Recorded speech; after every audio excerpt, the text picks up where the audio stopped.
taught man what he didn't know. So we find immediately a lot of small words, but a lot of meaning here, a lot of understanding. And when he went back to his people to tell them about this, his wife accepted it right away. His best friend that he grew up with accepted this right away. And one of his cousins, a young boy about 9 years old named Ali, very famous today, accepted Islam. These were the first people.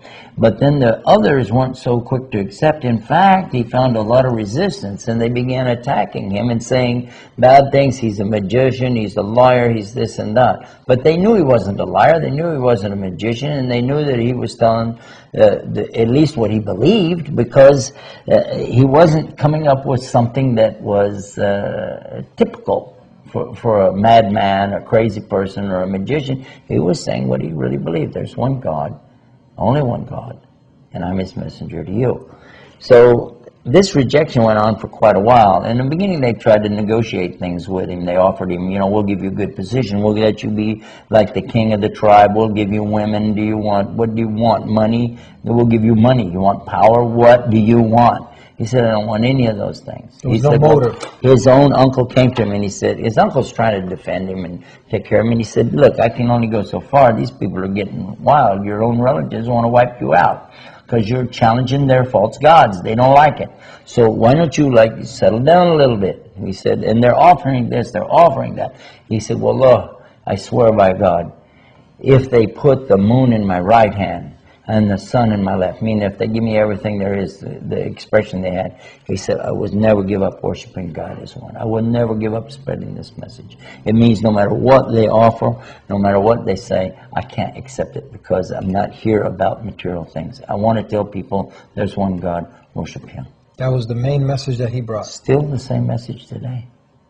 We're going to take a break, and we'll be right back with Yusuf Estes, getting to know the last and final messenger to mankind, the Prophet Muhammad. Stay tuned. Welcome back to the Deen Show. Today on the Deen Show, we have our special guest, Yusuf Estes, and we are talking about the last and final messenger that has been sent to the whole of mankind as a mercy to the world. So we're getting Muhammad ibn Abdullah ibn Abdul Muttalib. We're not talking about a man who lived 100 years ago. Nope, not 50 years ago. We're not talking about Elijah Muhammad. We're not talking about Muhammad Ali. We're talking about Muhammad, the son of Abdullah, the son of Abdul Muttalib, who lived in the Arabian desert, who was born in the year 570 A.D., died in the year 633 A.D. He's a seal of the prophets. He's called the Khatam al-Anbiya, seal of the prophets. What does that mean? There's no more prophets coming after him? Seal, when you seal up something, that's it. That's the end of it. That's what it says in the Quran. Okay, continue on. We talked about his credibility. Okay. Right? He never told a lie, and he was very truthful. There was more to it than that. Credibility, his honesty, integrity, this is one subject. Look at how, when we talk about him being a mercy to mankind, look at his soft and gentle way to treat people. So soft and so gentle, and yet sometimes even humorous. I recall that one time there was an elderly woman who was talking about, you know, what is the paradise going to be like? And because she'd heard him speaking about these things, you know, and he said, oh, you didn't know? There's not going to be any old ladies there. What? Oh. And he went off, and when he came back, he found her crying. He said, what's the matter? She said, you said there weren't going to be any old ladies there. He said, well, that's because you're going to be young and beautiful again. Oh! So even he had humor with the way he explained things to people. Another thing that happened, another woman, one time, an elderly woman, had a big package, and she was trying to find somebody to carry it for her. She thought that he was so simple in his lifestyle and all. He looked for all the world just like a servant boy running around there. And she said, you know, come carry this package. So he did. He carried it, just like he was a porter. And he carried it, went out in the desert, wherever her house was. He carried it out and put it down. She said, I can't pay you. He said, it's okay, I don't need anything. She said, no, but I'm going to give you a good tip. She said, I heard that in the city there's this man calling to a religion about one God, and his name is Muhammad, and beware of him. He said, ma'am, I am Muhammad. And she said, what does that mean? It means I accept that there's only one God and that Muhammad is his messenger. And she entered Islam? Well, as far as I know. That's what it means when you what say it that. means.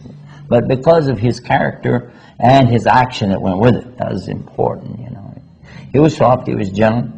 At the same time, there were points where he was going to be tough. Even on his own followers, look what he did. One time they were in a hardship. They were being beaten down, they were being abused and insulted and tortured right in front of the holy sanctuary, right in front of the Kaaba, which is there in Mecca. And one of his companions said to him, you know, I wish you would pray and ask Allah, because they know his prayers will be answered. Just ask Allah, give us a victory. Let us at least fight back against these guys. Give us, you know. And he said, look at this, he's telling me to be patient. He's saying, you don't think about this, but the people before you suffered more than you.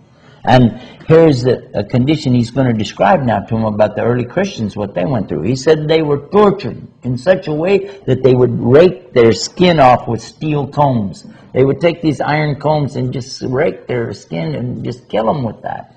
And that they would throw them to the animals and burn them alive and boil them and even put a saw in their head and cut them in half. These things he mentioned to that man to let him understand. You want to understand what it is to believe in the one God and really follow this message. People have suffered much worse than us. So we have to be patient. And they were patient. They were patient 13 years of the worst kind of abuse, being turned even out in the desert for a long period of time, and they were left to die. They migrated up to Medina, and the people tried to waylay them along the way just to kill them, just to get rid of them, because they believe in one God. And when they were in Medina, in this condition is where the verses come that tell them now they could go back and fight these guys and even kill them if they're killing you, but you must stop if they stop. That's to clarify the way that people mistranslate or misrepresent what's coming in the Quran. It was definitely that you could be able to fight now, but with these limits. But look at this. The character of Muhammad was so sweet and so gentle that when his wife talks about him, now you can imagine that here he is, an important man in these days. Now we're going to be talking later in his life, and he's got so many responsibilities, so many things to do. And then she sees some men out in there throwing spears and in a contest and so on, and she says, I want to watch that. Well, in order for her to watch, because his wife needs to be sheltered from the people, and she has to stand behind him. Well, she likes this idea, so she's standing behind him, looking over his shoulder and watching them in the doorway of their home. And she had him stand there and stand there and stand there and stand there. She said she didn't even want to watch him, or she just wanted to see how long she could keep him standing there. But he didn't mind, and he used to run and play with her. And she said we used to race together, you know, and I used to beat him when I was younger, but when I got older, I got fat, and then he could beat me. These were some of the personal things that we know about him and his character, his kindness, sweetness, gentleness, and yet at the same time firm on this one point. There's really only one God. There's no compromise on that.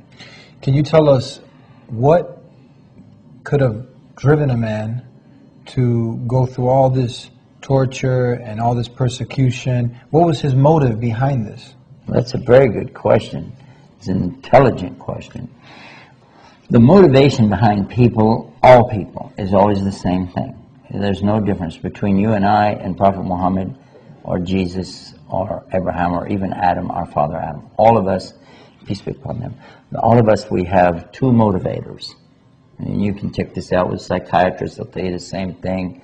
Recruiters in the military, salesmen, all tell you the same thing. The two motivators for a human being is simple. First is the motivation for what? Protecting yourself from a loss. Nobody wants to lose. The fear of a loss is a motivator.